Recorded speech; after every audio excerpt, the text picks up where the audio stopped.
बिस्मिल्लाहिर्रहमानिर्रहीम। आज तक के मुअज़्ज़ज़ नाज़रीन अस्सलाम वालेकुम। अब किस्त 150 मुलाहिज़ा फरमाएं। इसी रास्ते पर मोड़ दो हुक्म, दीवान सिंह ने कहा। जीप एक बार फिर हरकत में आ गई। इस संग से रास्ते पर मुड़ गई। थोड़ी फासला तय करने के बाद बाईं तरफ एक चट्टान पर किसी कदीम इमारत के खंडर दिखाई दिए। चांदनी रात में वो खंडर बड़ा पुरस्कार तासर दे रहे थे। जीप को उधर ही कहीं रोक लो हुक्म, दीवान सिंह ने कहा। सूरजबान सिंह ने जो निशानियां बताई थी उनके मुताबिक अब वो इमारत ज्यादा दूर नहीं है और जीप को आगे ले जाना खतरनाक होगा। हेडलैम्प्स की रोशनी या इंजन की आवाज सुनकर वो लोग होशियार हो जाएंगे।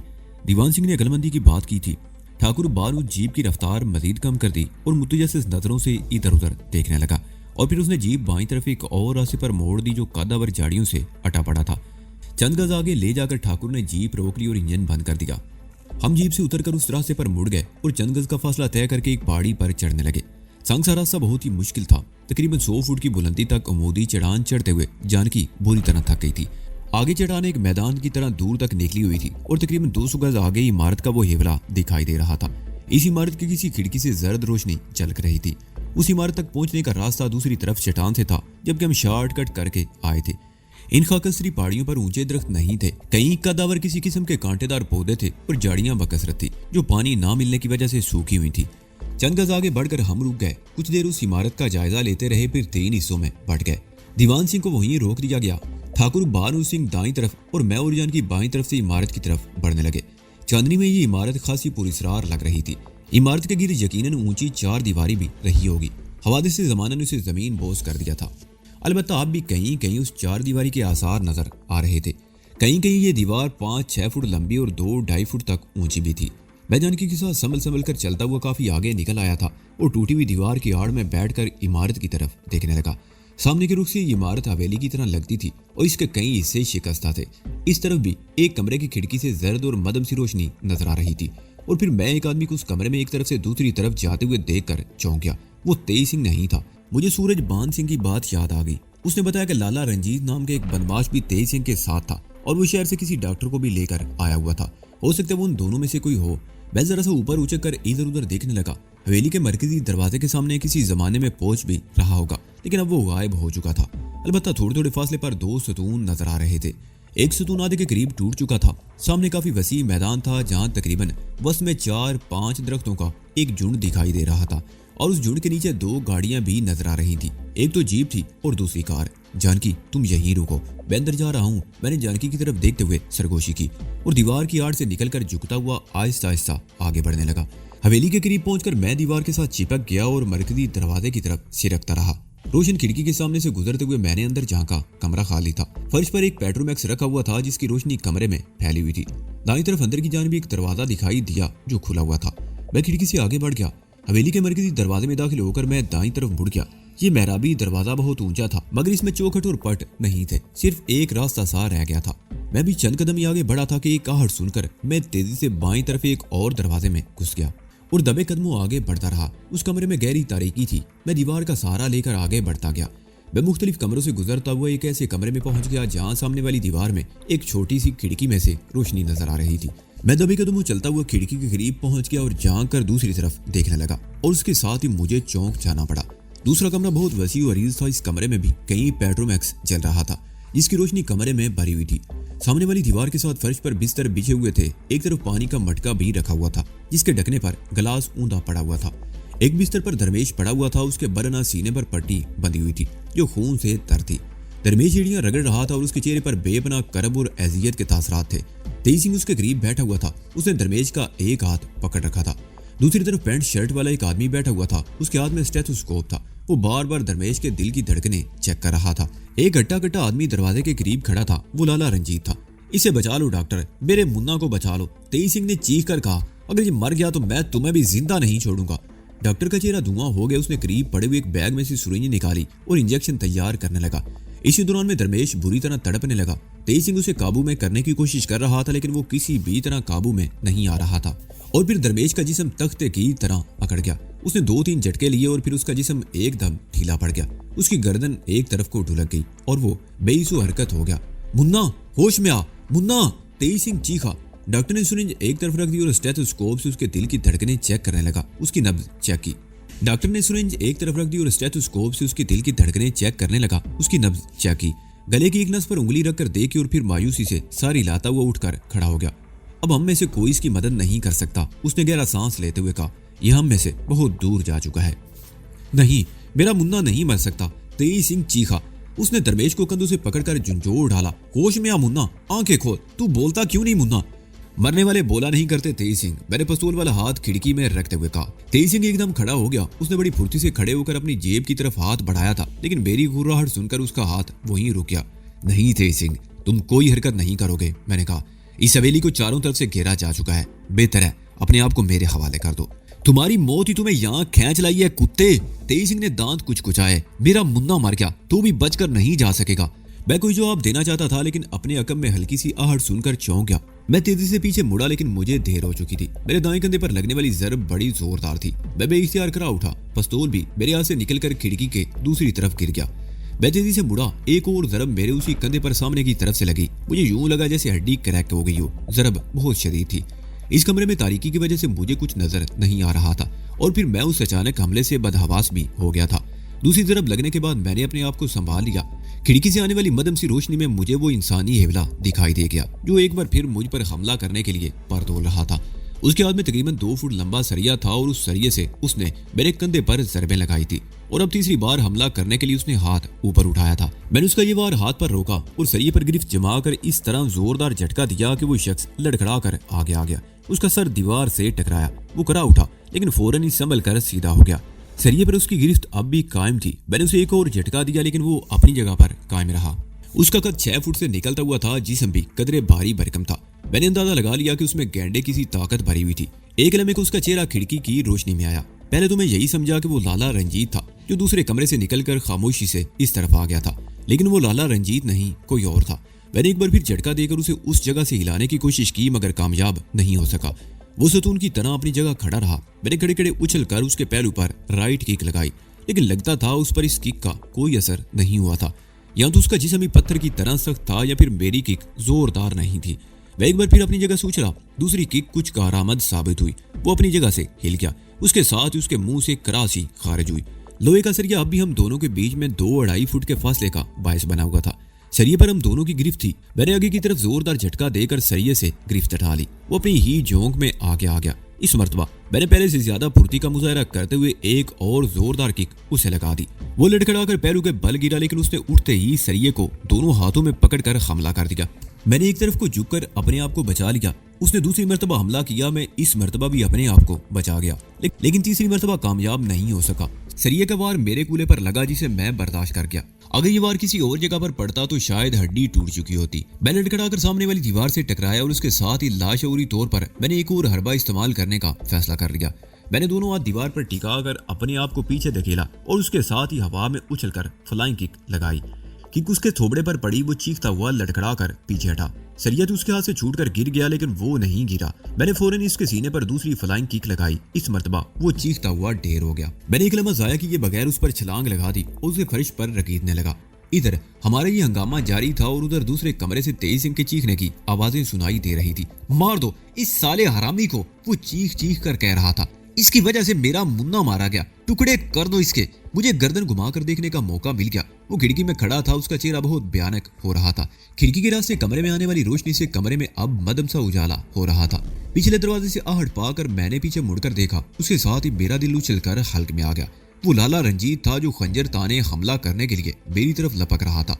मैं उस वक्त अपने हरीफ के सीने पर सवार था। लाला रंजीत ने जैसे ही हमला किया, मैं बड़ी फुर्ती से बाईं तरफ लौट लगा गया, और अगले ही लम्हे कमरा एक भयानक चीख से गूंज उठा। लाला रंजीत का खंजर दूसरे शख्स के सीने में पेवुस्त हो गया था। अगर मैं एक तरफ ना लूट लगाता तो ये खंजर मेरी पुश्त में पेवुस्त हो चुका होता। लाला रंजीत का चेहरा धुआं हो गया। उसने बड़ी तेजी से खंजर उस शख्स के सीने से खींच लिया और हाथ सर से बुलंद कर दिया। इस मर्तबा वो मुझ पर हमला करना चाहता था, लेकिन मैंने बड़ी फुर्ती से उसके सीने पर ठोकर रसीद कर दी। लाला रंजीत पीछे उलट गया। लाला रंजीत, खिड़की की तरफ से तेज सिंह की चीखती हुई आवाज सुनाई दी। मार मार दे इस सरामी को, टुकड़े कर दे इसके। मैंने अपनी जगह से उठना चाहा, मगर मेरा एक हाथ उस छोटे से पत्थर पर पड़ने से फिसल गया और मैं अपनी कोशिश में कामयाब ना हो सका। इसी दौरान में लाला रंजीत सिंह संभल कर मेरी तरफ लपका। इस मर्तबा मुझे मौत अपनी आंखों के सामने नजर आने लगी। इस वक्त मैं इस पोजीशन में नहीं था कि अपना दिफा कर सकता या अपने आप को बचाने के लिए अपनी जगह से हरकत कर सकता। लाला रंजीत सिंह का खंजर वाला हाथ सर से बुलंद था, सिर्फ एक झटके की जरूरत थी और खंजर मेरे सीने में महफूज हो जाता।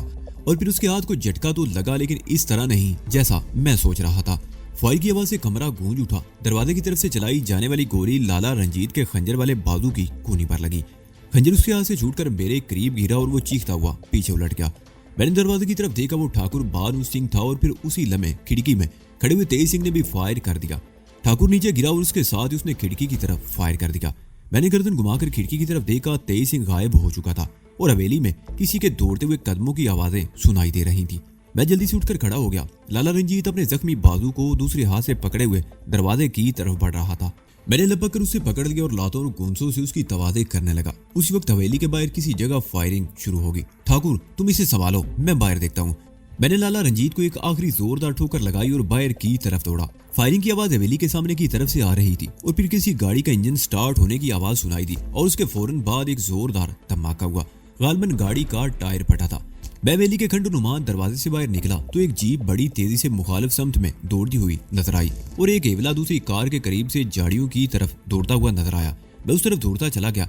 उस तरफ कद्दे आदम झाड़ियां थी और ऐसी आवाजें सुनाई दे रही थी जैसे दो आदमी उन झाड़ियों में एक दूसरे से गुथम गुथा हों। खुश्क झाड़ियों की आवाजें सुनाई दे रही थी। मैं दौड़ता हुआ झाड़ियों में घुसता चला गया। वो जानकी थी जो किसी आदमी से गुथम गुथा हो रही थी। मैंने उस शख्स को खोपड़ी पर जोरदार ठोकर रसीद कर दी और फिर जल्दी मैंने उस पर काबू पा लिया। वो डॉक्टर था जिसे मैंने पहले भी कमरे में देखा था। जानकी एक तरफ खड़ी हाँप रही थी। मैंने डॉक्टर को बालों से पकड़ लिया और उसे धकेलता हुआ हवेली की तरफ ले आया। जानकी भी साथ चल रही थी। वो तनफ्फुस पर काबू पाने की कोशिश करते हुए बता रही थी कि इसने दो आदमियों को दरख्तों के झुंड के नीचे खड़ी हुई गाड़ियों की तरफ भागते हुए देखा था। उसने एक आदमी पर फायर किया लेकिन निशाना खता गया। वो शख्स जो अभी फायर करता हुआ जीप तक पहुंचने में कामयाब हो गया और फिर जानकी उसे रोक नहीं सकी। वो जीप पर फरार हो गया। दूसरा आदमी दूसरी कार का दरवाजा खोलने की कोशिश कर रहा था। जानकी की एक गोली ने कार का एक टायर उड़ा दिया। वो शख्स झाड़ियों की तरफ दौड़ा और जानकी ने भी उसी तरफ दौड़ लगा दी और नताई की परवाह किए बगैर उस शख्स से गुथम गुता हो गई। वो डॉक्टर था और गनीमत था कि उसके पास किसी किस्म का असला नहीं था, लेकिन वो जानकी से कहीं ज्यादा ताकतवर था। अगर मैं बर वक्त वहां ना पहुंच जाता तो वो जानकी की गिरफ्त से निकलकर राह फरार इख्तियार कर चुका होता। हम हवेली के दरवाजे से अभी दूरी थे कि नशेब में किसी जगह गोलियां चलने की आवाज सुनाई दी और फिर खामोशी छा गई। मैं डॉक्टर को धकेलता हुआ अंदर दाखिल हो गया। ठाकुर लाला रंजीत को उसी कमरे में ले आया था जहां फर्श पर बिछे हुए बिस्तर पर दरमेश की लाश पड़ी हुई थी। दूसरे बिस्तर की चादर फाड़कर लाला रंजीत और डॉक्टर को बांधकर एक तरफ डाल दिया गया था। चंद मिनट बाद दीवान सिंह भी वहां दौड़ता हुआ पहुंच गया। वो भाग गया हुक्म, उसने फूले हुई सांस पर काबू पाने की कोशिश करते हुए कहा। दीवान सिंह की बातों से पता चला कि फायरिंग की आवाज सुनकर वो दौड़ता हुआ हवेली के दूसरी तरफ आ गया था। उस वक्त उसने जीप को जाते हुए देखा था। वो जीप को रोकने के लिए शॉर्टकट करता हुआ नशे में दौड़ता चला गया। उसने फायरिंग करके जीप को रोकने की कोशिश की लेकिन जीप चट्टानों में बल खाते हुए रास्ते पर गायब हो गई। ठीक है, बानू सिंह ने कहा, तुम यहीं रुको, हम रूपमती को तलाश करते हैं। वो इसी हवेली के किसी कमरे में है और हाँ, एक लाश इस कमरे में भी है। उसने खिड़की की तरफ इशारा किया। दीवान सिंह उस खिड़की के करीब ही खड़ा था। उसने जानकर दूसरी तरफ देखा, यहाँ तो कोई लाश नहीं हुक्म। उसने मुड़कर कहा, क्या? ठाकुर उछल पड़ा और फिर हम दोनों बैक वक्त ही खिड़की के करीब पहुंचे। लाश वाकई ही कमरे में नहीं थी। मुझे अंदाजा लगाने में दुश्वारी पेश नहीं आई कि लाला रंजीत के खंजर के वार से वो शख्स मरा नहीं था और मौका पाकर वहां से भाग गया था। जानकी को कमरे में छोड़ दिया गया और हम तीनों उस शख्स को तलाश करने लगे। मेरा ख्याल तक वो जख्मी होने की वजह से ज्यादा दूर नहीं गया होगा, लेकिन आधे घंटे की तलाश के बाद भी हमें मायूसी का सामना करना पड़ा। वो शायद चट्टानों में गायब हो गया था। हम वापस आ गए। जानकी डॉक्टर लाला रंजीत पर रिवाल्वर ताने खड़ी थी। लाला रंजीत के चेहरे पर बेपनाह करब के तासरात थे। गोली लगने से उसकी कूनी की हड्डी टूट गई थी और खून ज्यादा बह जाने की वजह से उसका चेहरा बिल्कुल सफेद हो गया था। दीवान सिंह को वहां छोड़कर हम रूपमती को तलाश करने लगे। ठाकुर ने दूसरे कमरे से पेट्रोमैक्स उठा लिया। अब अगरचे बज़ाहिर कोई खतरा नहीं था, लेकिन किसी भी नागयानी सूरत से निमटने के लिए मेरे और जानकी के हाथों में हथियार बिल्कुल तैयार थे। बहुत बड़ी हवेली थी, लंबी चौड़ी रायदारियां और कई कुशादा कमरे थे। किसी जमाने में यह हवेली वाकई ही बहुत शानदार रही होगी, लेकिन अब तो निस्फ से ज्यादा खंडर बन चुकी थी। बहुत से कमरों की दीवारें और छतें अपनी जगह पर कायम थी, लेकिन वो रहायश के काबिल नहीं थी। सिर्फ चंद ही कमरे ऐसे थे जिनमें रिहाइश इख्तियार की जा सकती थी। ठाकुर बानू सिंह बता रहा था कि पहाड़ियों में ये कदीम इमारतें दरअसल डाकुओं और जराइम पेशा लोगों का मस्कन बनी हुई थी। वो शहर या गिरदोनवा की आबादियों में वारदातें करने के बाद यहाँ किसी इमारत में पनाह ले लेते थे। रात के वक्त तो पुलिस इनके ताकुब में इधर आने की हिम्मत नहीं करती थी और दिन के वक्त डाकू पुलिस की आमद से आगाह हो जाते थे। हर इमारत ऐसी जगह बनी हुई थी जहाँ से दूर दूर तक पहाड़ी रास्तों पर निगाह रखी जा सकती थी। हमें हवेली में ज्यादा भाग दौड़ नहीं करनी पड़ी। उन्हीं कमरों की पिछली तरफ राजदारी के एक कमरे में दाखिल होते ही मैं ठिठक गया।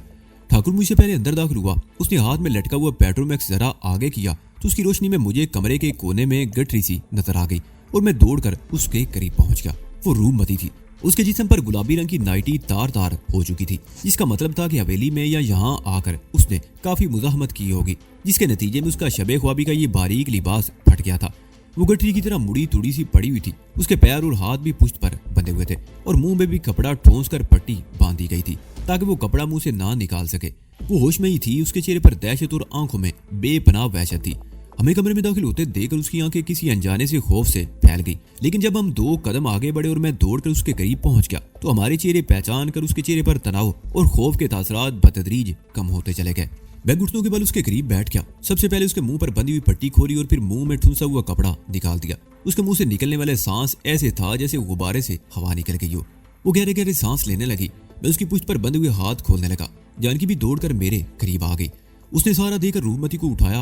रूपमती के हाथ खुल चुके थे। वो जानकी से लिपट गई, जिससे मुझे उसके पैरों की बंदिशें खोलने में कुछ दुश्वारी पेश आई और फिर ये सनसनीखेज इंकशाफ हुआ कि रूपमती अपने पैरों पर खड़ी नहीं हो सकती। वो 17-18 घंटों से यहाँ बंधी पड़ी थी। वो तो अपनी टांगे भी सीधी नहीं कर सकती थी। ठाकुर भानु सिंह ने पेट्रोमैक्स जमीन पर रख दिया और आगे बढ़कर जानकी के साथ दूसरी तरफ से सहारा देकर रूपमती को उठा दिया और मैं रूपमती की टांगे सीधी करने की कोशिश करने लगा। वो खुद भी कोशिश कर रही थी और ऐसा करते उसके मुंह से कराहें खारिज हो रही थी। इस कमरे में गर्मी थी। रूपमती पसीने में तर थी। मैंने पेट्रोमैक्स उठा ली और हम लोग उसे बाहर ले आए। ताज़ा और ठंडी हवा से रूपमती की आवाज किसी कदर बहाल हुए। अपनी कुव्वत इरादी और हमारी कोशिशों से रूपमती तकरीबन आधे घंटे बाद अपने कदमों पर खड़े होने के काबिल हो सकी। जानकी उसे सहारा देकर मुसलसल टहलाती रही और फिर जानकी उसे लेकर एक चबूतरे पर बैठ गई। हमारे साथ ठाकुर भानु सिंह को देखकर भी रूपमती कुछ परेशान हो रही थी और जब उसे ये बताया गया कि हमारा ठाकुर से राब्ता किस तरह हुआ था तो वो मेरी तरफ देखते हुए धीमे लहजे में बोली, मुझे अफसोस है कि मेरी वजह से तुम्हें ये कष्ट उठाना पड़ा और मैंने तो कष्ट बर्दाश्त कर लिया। मैंने उसकी बात काटते हुए जवाब दिया, लेकिन अगर तुम्हें कुछ हो जाता तो तुम्हारे होते हुए मुझे क्या हो सकता है। उसने मुस्कुराते हुए मेरी बात काट दी। लगता है यहाँ लाने के बाद तुम पर कुछ तशद्दुद भी किया गया था। मैंने उसकी तरफ देखते हुए कहा। मैं अपने आप को छुड़ाने की कोशिश करती रही थी, रूपमती ने जवाब दिया। इन्होंने मुझे यहाँ बांध कर डाल दिया। तेज सिंह हर 1.5 घंटे बाद यहाँ आकर मुझे धमकियां दे जाता। अगर उसके मुन्ना को कुछ हो गया तो वो मेरे भी टुकड़े करके कुत्तों को डाल देगा। कभी वो मुझे एक आध ठोकर भी मार देता। उसे अपने मुन्ना की ज्यादा फिक्र थी। उसने आज दिन में किसी को शहर भेजकर किसी डॉक्टर को भी बुलाया था। वो मुझे 4 बजे के करीब यहाँ लेकर आए थे। उस वक्त से अब तक एक घूंट पानी भी नहीं दिया गया। यहाँ मेरा दम घुटता रहा। एक वक्त तो ऐसा भी आया जब मुझे लगा कि मेरा दम घुट जाएगा और मैं खत्म हो जाऊंगी। अगर तुम लोग ना आ जाते तो वो मुझे मार ही डालता। धर्मेश कैसा है, जिंदा है या उसकी मुक्ति हो गई? मेरे बजाय जानकी ने जवाब दिया। तुम लोगों को कैसे पता चला कि मैं यहाँ हूँ? रूपमती ने पूछा। ये एक लंबी कहानी है, मैंने गहरा सांस लेते हुए जवाब दिया। वो लोग मुझे मुर्दा समझकर छोड़ गए थे और मेरी ये खुशकिस्मती थी कि रात के आखिरी पहर मुंदरी वापस आ गई थी। उसने डॉक्टर राधा को अपनी मदद के लिए बुला लिया। मैं चंद लोगों को खामोश हुआ, फिर उसे तफसील से सब कुछ बताने लगा। आखिर में मैं कह रहा था, तुम्हें तो ठाकुर भानु सिंह का शुक्रगुजार होना चाहिए। इस जैसे मुखलिस दोस्त ही वक्त पर काम आते हैं। अगर हमारा ये साथ ना देते तो हमें यहाँ तक पहुँचने में काफी दुश्वारियां पेश आती और उस वक्त तक शायद तुम्हारा काम भी तमाम हो चुका होता। मैं वाकई ही शर्मिंदा हूँ, मैंने दोस्तों की कदर नहीं की। रूपमती ने ठाकुर भानु सिंह की तरफ देखते हुए कहा। उसके लहजे में शर्मिंदगी थी। शर्मिंदगी का इजहार बाद में कर लेना। ठाकुर ने पहली मर्तबा जबान खोली। हम सारी रात यहाँ नहीं बैठ सकते। एक लाश यहाँ पड़ी है और 2 कैदी भी यहाँ मौजूद है। अभी हमें शहर जाकर पुलिस से भी निमटना है। तो पुलिस? रूपमती का चेहरा धुआं हो गया।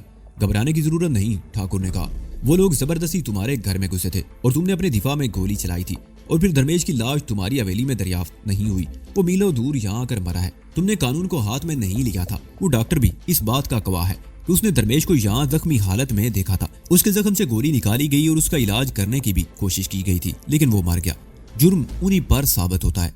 वही तुम्हें अगवा करके भी ले गए थे। तुम डरो नहीं, मैं तुम्हारे साथ हूँ। लेकिन पुलिस? रूपमती बोली। 4 रोज पहले भी एक ऐसा वाकया हुआ था, लेकिन पुलिस ने मुझे ही धमका दिया था। देखो रूपमती, ठाकुर ने उसके चेहरे पर नजरें जमाते हुए कहा, इसमें गलती तुम्हारी ही है। तुम ही ने तेज सिंह जैसे नीच लोगों को इतना सर चढ़ा लिया था कि वो तुम्हारे मुकाबले पर आ गए। इन जैसे लोगों की जगह हमारे चरणों में है। इन्हें पैरों के नीचे ही रखना चाहिए। इन जैसे लोगों को अपने साथ बिठा लिया जाए तो वो हमारी बराबरी का दावा करने लगते हैं। बहरहाल वो चंद लम्हों को खामोश हुआ, फिर बात जारी रखते हुए कहने लगा, पहले सूरत हाल कुछ और थी। तेज सिंह ने अगर किसी पुलिस अफीसर को घोष यानी रिश्वत देकर डराया धमकाया था तो वो और बात थी, अब मामला बहुत आगे निकल चुका है। तेज सिंह का भाई मारा जा चुका है। एक दूसरा आदमी भी लाला रंजीत के हाथों जख्मी होकर यहाँ से भागा है। मुझे उसके बचने की भी उम्मीद नहीं। हो सकता है वो भी अब तक खत्म हो चुका हो और उसकी लाश पहाड़ियों में कहीं पड़ी हो। हम इस मामले को नजरअंदाज नहीं कर सकते। हम जराइम पेशा नहीं है, हमें तो कानून का साथ देना चाहिए ताकि ऐसे जराइम पेशा लोगों को ऐसी सजा दी जा सके कि फिर किसी नीच को हम जैसे लोगों के मुंह लगने की जुर्रात ना हो सके। मगर कुछ नहीं। ठाकुर ने उसकी बात काट दी। तुम्हें कुछ नहीं होगा, मैं तुम्हारे साथ हूँ। और तुम्हें तो खुश होना चाहिए कि हिम्मत सिंह जैसा नौजवान तुम्हारा दोस्त है। तुम्हारे लिए तो इन दोनों ने अपने जीवन की भी परवाह नहीं की थी। चलो अब देर मत करो। जानकी को वहीं रूपमती के पास छोड़ दिया गया। मैं और ठाकुर अंदर आ गए। दीवान सिंह डॉक्टर और लाला रंजीत पर रिवाल्वर ताने खड़ा था और फिर ठाकुर के कहने पर दीवान सिंह बारी बारी उन दोनों को कंधे पर लाद कर बाहर ले आया। हमारी जीप वहां से काफी दूर थी और फिर रास्ता भी दुश्वार था। उन दोनों को वहां तक ले जाना मुश्किल था, इसलिए दीवान सिंह को चाबी देकर भेज दिया गया। तकरीबन 20 मिनट बाद वो दूसरे रास्ते से जीप लेकर आ गया। जीप की पिछली सीटें आमने सामने थी। लाला रंजीत और डॉक्टर को सीटों के बीच में डाल दिया गया। रूपमती और जानकी आगे वाली सीट पर बैठ गई। दीवान सिंह और मैंने पिछली सीटों पर बैठकर पैर उन दोनों पर रख लिए। वापसी पर ढुलान होने की वजह से रास्ता ज्यादा खतरनाक था। नायत तंग और खतरनाक मोड़ थे। ठाकुर बहुत मोहतात होकर ड्राइव कर रहा था। जीप इस वक्त एक नायत खतरनाक मोड़ मुड़ रही थी। एक तरफ चट्टान थी और दूसरी तरफ अमूदी ढुलान जो तकरीबन 150 गज नीचे तक चली गई थी। अचानक एक जोरदार धमाका हुआ। जीप का आगे का एक टायर ब्रेस्ट हो गया और जीप लड़खड़ा गई। उसी वक्त फजा एक बार फिर धमाके की आवाज से गूंज उठी। वो गोली चलने की आवाज थी। जीप का एक हेडलैम्प छन्नाके से टूट गया। टायर फटने से जीप बुरी तरह लड़खड़ा गई थी। उस वक्त रफ्तार अगरचे बहुत हल्की थी, मगर लहरा जाने से उसके अगले दोनों पहिए ढुलान पर उतर गए। जानकी और रूपमती चीख उठी। जीप बड़ी तेजी से अमूदी ढुलान पर जा रही थी। ठाकुर भानु सिंह ने तेजी से नीचे जाती हुई जीप को बड़ी महारत से संभाल लिया, लेकिन उसे रोक लेना उसके बस की बात नहीं थी। एकदम ब्रेक लगा देने से जीप रुकने की बजाय कलाबाजियां खाने लगी और हम में से कोई भी जिंदा ना बचता। जीप का एक हेडलैम्प टूट चुका था। दूसरे हेडलैम्प की रोशनी जीप के उछलने की वजह से किसी एक जगह टिक नहीं रही थी। ठाकुर भानु सिंह ने बड़ी होशियारी से जीप का रुख कदरे बाईं तरफ मोड़ दिया, जहां नीचे कदआदम पौधों के झुंड नजर आ रहे थे। अगली सीट पर रूपमती और जानकी एक दूसरे से लिपट कर चीख रही थी। दीवान सिंह और मैंने सीटों को मजबूती से थाम रखा था। जीप को रोकने के लिए ठाकुर की तरकीब कामयाब रही। जीप गुंजान पौधों के झुंड में घुस गई और 2-4 जोरदार झटके खाने के बाद रुक गई। जानकी उछलकर बाहर पौधों में गिरी और बुरी तरह चीखने लगी। मैंने सीट पर खड़े होकर छलांग लगाई और जानकी को पकड़कर पौधों से बाहर खींच लिया। जीप का इंजन बंद हो चुका था। दूसरा हेडलैम्प भी बुझ गया, अलबत्ता अगबी सुर्ख बत्तियां जल रही थी और फिर ठीक उसी वक्त ऊपर कहीं से गोली चलाई गई। फायर रिवाल्वर या पिस्तौल से किया गया था। फासला ज्यादा होने की वजह से गोली या तो कहीं रास्ते ही में दम तोड़ गई थी या किसी और तरफ निकल गई थी। ठाकुर ने अगबी सुर्ख बत्तियां भी बुझा दी और छलांग लगाकर नीचे उतर गया और तेजी से घूम कर उसने रूपमती को भी नीचे उतार लिया और उसे खींचता हुआ एक तरफ गुंजान पौधों के पीछे ले गया। उसके साथ ही वो चीख कर कह रहा था, हिम्मत सिंह इस तरफ आ जाओ, दीवान सिंह तुम भी जल्दी करो। मैं जानकी को खींचता उस तरफ ले गया। दीवान सिंह भी जीप से छलांग लगाकर वहां पहुंच गया था। जानकी उले उले कराते हुए अपने जिस्म के मुख्तलिफ हिस्से सहला रही थी। वो जीप से कांटेदार झाड़ियों में गिरी थी और कुछ दूर तक लुढ़कती चली गई थी। कांटों ने उसके जिस्म को उधेड़ कर रख दिया था। तो तुम लोग यहीं रुको, मैं भी आता हूँ। ठाकुर भानु सिंह ने रूपमती को जानकी के करीब लाकर छोड़ दिया और जेब से पिस्तौल निकालकर एक तरफ दौड़ता चला गया। चांदनी में कुछ दूर तक उसका एवला दिखाई दिया और फिर वो निगाहों से ओझल हो गया।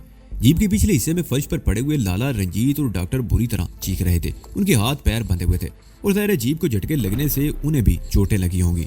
दीवान सिंह दौड़ता हुआ जीप के करीब पहुंच गया और ऊपर चढ़कर उन दोनों पर ठोकरें बरसाने लगा। फिर उसकी गुर्राती हुई आवाज सुनाई दी, अब अगर किसी के मुंह से आवाज निकली तो गोली उतार दूंगा खोपड़ी में, साले हरामी। उसके बाद उन दोनों की बोलती बंद हो गई। 10-15 मिनट गुजर गए और फिर अचानक ही ऊपर चट्टानों में फायरिंग की आवाजें सुनाई देने लगी और फिर खामोशी छा गई। आधा घंटा और गुजर गया और फिर ठाकुर भानु सिंह वापस आ गया, भाग गया। वो अपने फूले हुए सांस पर काबू पाने की कोशिश करते हुए बोला, शहर अब भी यहाँ से कई मील के फासले पर है, अब हमें यहाँ से पैदल ही जाना पड़ेगा। जीप के पीछे एक फालतू टायर तो पड़ा हुआ है हुक्म। दीवान सिंह ने कहा, हुक्म करो तो मैं 2 मिनट में टायर बदल दूं। टायर तो तब्दील हो जाएगा, मगर अंधेरे में जीप को इस खतरनाक रास्ते पर उतारना मुमकिन नहीं होगा। जीप के बारे में सुबह सोचा जाएगा, उस वक्त तक तो पैदल ही चलना पड़ेगा। वो खामोश होकर मेरी तरफ देखने लगा, फिर बोला, वो छतरियां यहाँ से ज्यादा दूर नहीं, उनके करीब ही गणेश का एक छोटा सा मंदिर भी है, वहाँ लोग आते रहते हैं, शायद कोई बंदोबस्त हो जाए। छतरियों से तुम्हारी क्या मुराद है? मैंने जानकी का हाथ पकड़कर उसके साथ चलते हुए पूछा। राजों का मरगट यानी कब्रस्तान, ठाकुर ने जवाब दिया। दरअसल हर राजा की कब्र मेरा मतलब है जहाँ उसकी चीता जलाई गई हो। उसके लिए इसी तरह की संगमरमर की खूबसूरत 12 दरिया बनाई गई है और लोग आमतौर पर उन्हें छतरियां ही कहते हैं। और उनके साथ एक खूबसूरत और वसी और अरीज पार्क भी है। आमतौर पर लोग पिकनिक मनाने के लिए इस तरफ आते रहते हैं और मुझे उम्मीद है कि वहां से कोई ना कोई बंदोबस्त हो जाएगा। हम लोग डुनान पर उतर रहे थे। मैंने जानकी का हाथ पकड़ रखा था और ठाकुर ने रूपमती का। डॉक्टर और लाला रंजीत सिंह के हाथ पैर खोल दिए गए थे। उन दोनों के हाथों में बंधी हुई एक रस्सी दीवान सिंह ने थाम रखी थी और वो उन्हें अपने आगे हाँकता हुआ ला रहा था। अमूदी डुनान पर उतरना भी खासा खतरनाक था। कांटेदार झाड़ियां बार बार हमारे कदमों से उलझ रही थी। तकरीबन 1 घंटे बाद बहुत दूर नशेब में मदम सी रोशनियां दिखाई देने लगी। दूसरी रोशनी गणेश मंदिर की है और नकरई रोशनियां साथ की। ये रोशनियां रात भर जलती रहती हैं, ठाकुर बानू सिंह ने कहा। मजीद आधे घंटे बाद हम उस मंदिर के सामने पहुंच गए। चारों तरफ गाड़ियां खड़ी थी और सामने में मुख्तलिफ जगहों पर कुछ टोरियां भी बैठी हुई थी। उनमें कुछ मर्द भी थे और औरतें भी और बच्चे भी। इस वक्त अगर ये रात का 1 बज रहा था, मगर उन लोगों को देखकर लगता था जैसे अभी उनकी सुबह हुई हो। ये महज इत्तफाक था कि वहां बैठी हुई एक पार्टी में ठाकुर बानू सिंह का एक जानकार भी निकल आया। वो उठकर वहां से चलता हुआ हमारे करीब आ गया। उसने बारी बारी हम सबको प्रणाम किया, फिर ठाकुर से दरियाफ्त करने लगा, महाराज आप आधी रात को इधर से? ये कौन है? उसने रंजीत और डॉक्टर की तरफ देखा। डकैत हैं, ठाकुर बानू ने जवाब दिया। फिर फौरन ही असल मौजू पर आ गया। तुम्हारे पास गाड़ी है? जी महाराज। वो सफेद हाई रूफ, उसने एक तरफ इशारा किया। मुझे तुम्हारी गाड़ी चाहिए या किसी और को हमारे साथ भेज दो जो मैं शहर छोड़कर गाड़ी वापस ले आए, ठाकुर ने कहा। मैं खुद आपके साथ चलता हूँ ठाकुर जी, उस शख्स ने जवाब दिया और अपने साथियों की तरफ चला गया। चंद मिनट बाद हम सब उस हाई रूफ वैन में बैठे हुए थे। वो शख्स खुद ड्राइव कर रहा था और ठाकुर उससे बातें कर रहा था। तकरीबन 1 घंटे बाद वैन पुलिस हेडक्वार्टर के गेट में दाखिल हो रही थी। रूपमती एक साबिक राजा की बेटी थी और ठाकुर बानू सिंह का ताल्लुक भी शहर के एक मुअज़्ज़ज़ खानदान से था। हेडक्वार्टर में हलचल सी मच गई। ठाकुर ने डॉक्टर और लाला रंजीत को एक ऑफिसर के हवाले कर दिया। पुलिस ने इस मामले को काफी संजीदगी से लिया था। 1 घंटे के अंदर अंदर पुलिस कमिश्नर भी हेडक्वार्टर पहुंच गया। हम सुबह 5 बजे से पहले वहां से फारिग नहीं हो सके थे। इसी दौरान में रूपमती ने अपनी हवेली फोन करके तारा सिंह को बता दिया था। वो पेजेरो लेकर आ गया। जब हम लोग हेडक्वार्टर पुलिस से रवाना हुए तो दिन की रोशनी फैल रही थी और सड़क पर ट्रैफिक की आमदोरफ्त शुरू हो चुकी थी। पेजेरो जैसे जवाहरलाल नेहरू मार्ग वाले चौक पर मुड़ी बाईं तरफ से एक ट्रक तेजी से आता हुआ नजर आया। पेजेरो इस वक्त सड़क के वश में थी। ट्रक मौत के फरिश्ते की तरह हमारी तरफ आ रहा था।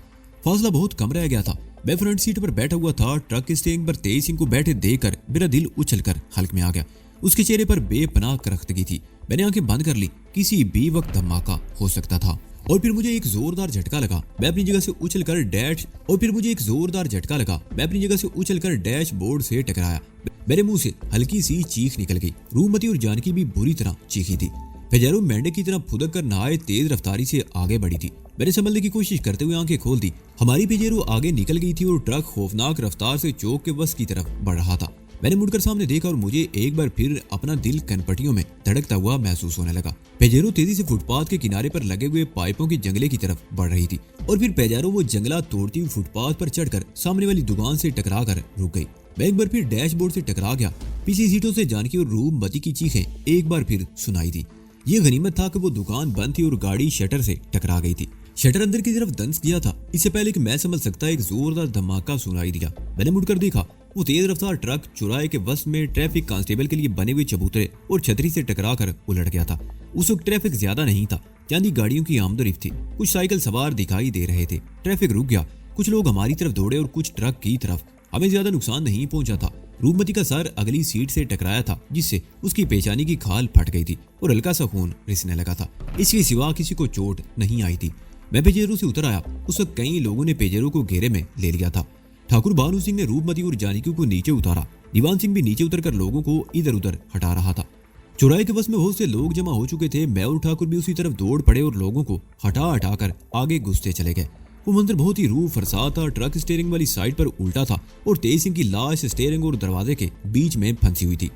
वो लाश ही थी, उसमें कोई रमक नजर नहीं आ रही थी। चेहरा खून से तर था और गर्दन मुड़ी हुई थी। साफ जाहिर हो रहा था कि गर्दन की हड्डी टूट चुकी थी। पुलिस सायरन की आवाज सुनकर लोग इधर उधर मुड़े और चंद सेकंड बाद पुलिस की जीप वहां आ रुकी। पुलिस की मुदाखलत के बाद जल्द छुटकारा मिलने की तौफीक नहीं थी। जानकी और रूपमती को दीवान सिंह के साथ हवेली भेज दिया गया और हमें 8 बजे से पहले पुलिस से निजात नहीं मिल सकी थी। तारा सिंह भी दीवान सिंह के साथ ही चला गया था। तेज सिंह की लाश जब एम्बुलेंस में डाली गई थी तो मैंने आखिरी मर्तबा उसकी तरफ देखा। उसका चेहरा भयानक हो रहा था। इंतकाम की आग में जलता हुआ शख्स नर की आग में पहुंच गया था। हमारा वो दिन बहुत बुरा गुजरा। ठाकुर बानू सिंह मेरे इसरार पर वहीं रह गया था। नाश्ता करके वो तो सो गया और मैं और जानकी अब तक बातें करते रहे। रूपमती भी अपने कमरे में सो गई थी।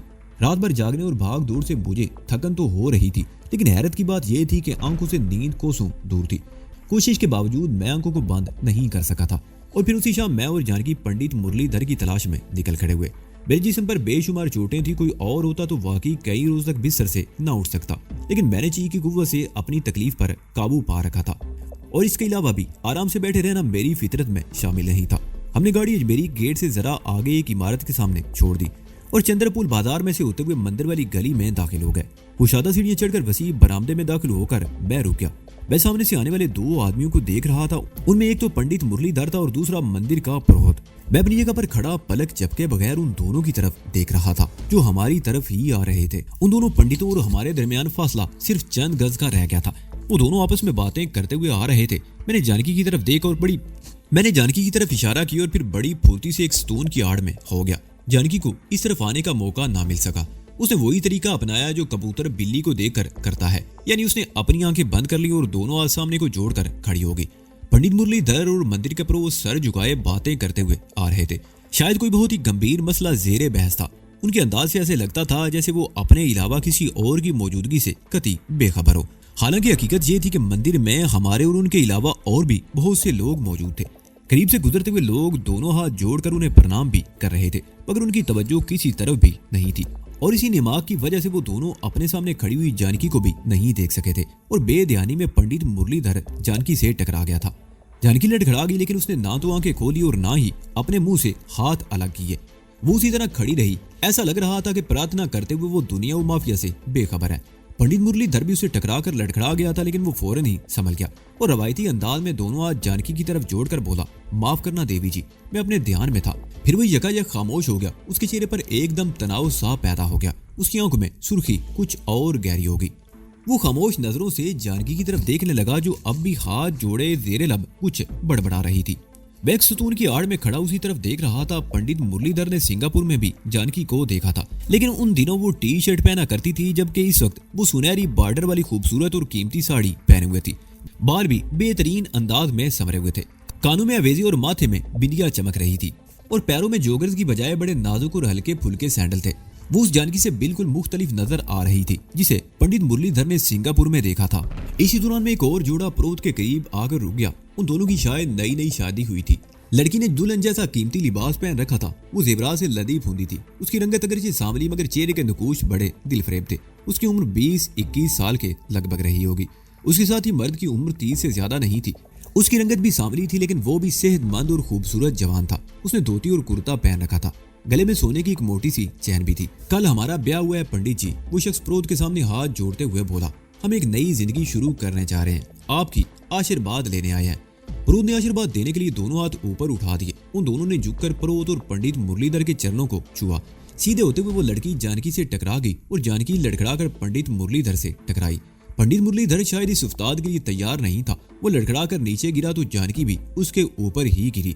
मुझे अंदाजा लगाने में दुश्वारी पेश नहीं आई कि जानकी ने यह हरकत जानबूझकर की थी। नीचे गिरते हुए वो इस तरह चीखी थी जैसे उस पर क़यामत टूट पड़ी हो।